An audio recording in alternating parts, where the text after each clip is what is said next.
isi yose irahuze irimo kurwana intambara ishaka ubutunzi bwa Afurika. Abanyafurika bo barahuze cyane barimo guhiga ijuru, bashaka ijuru.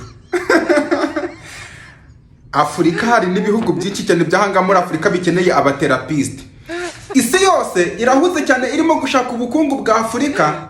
Noneho abanyafurika bo barimo guhiga ijuru cyane, barahuze, ubwo butunzi ntabwo babyitayeho, nanyuzamo bagasengera ubutunzi ngo Imana ibahe ubutunzi.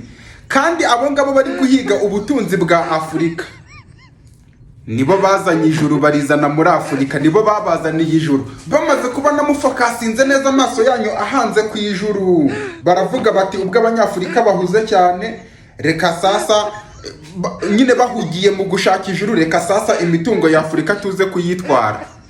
Ariko ibingibi nabivuga ngo ancestor Inyase yariyomoye. None aka kanya biriya bintu urimo gusengera ubisaba Imana yawe, hari abantu barimo kubiryoherwa batemera niyo Mana yawe.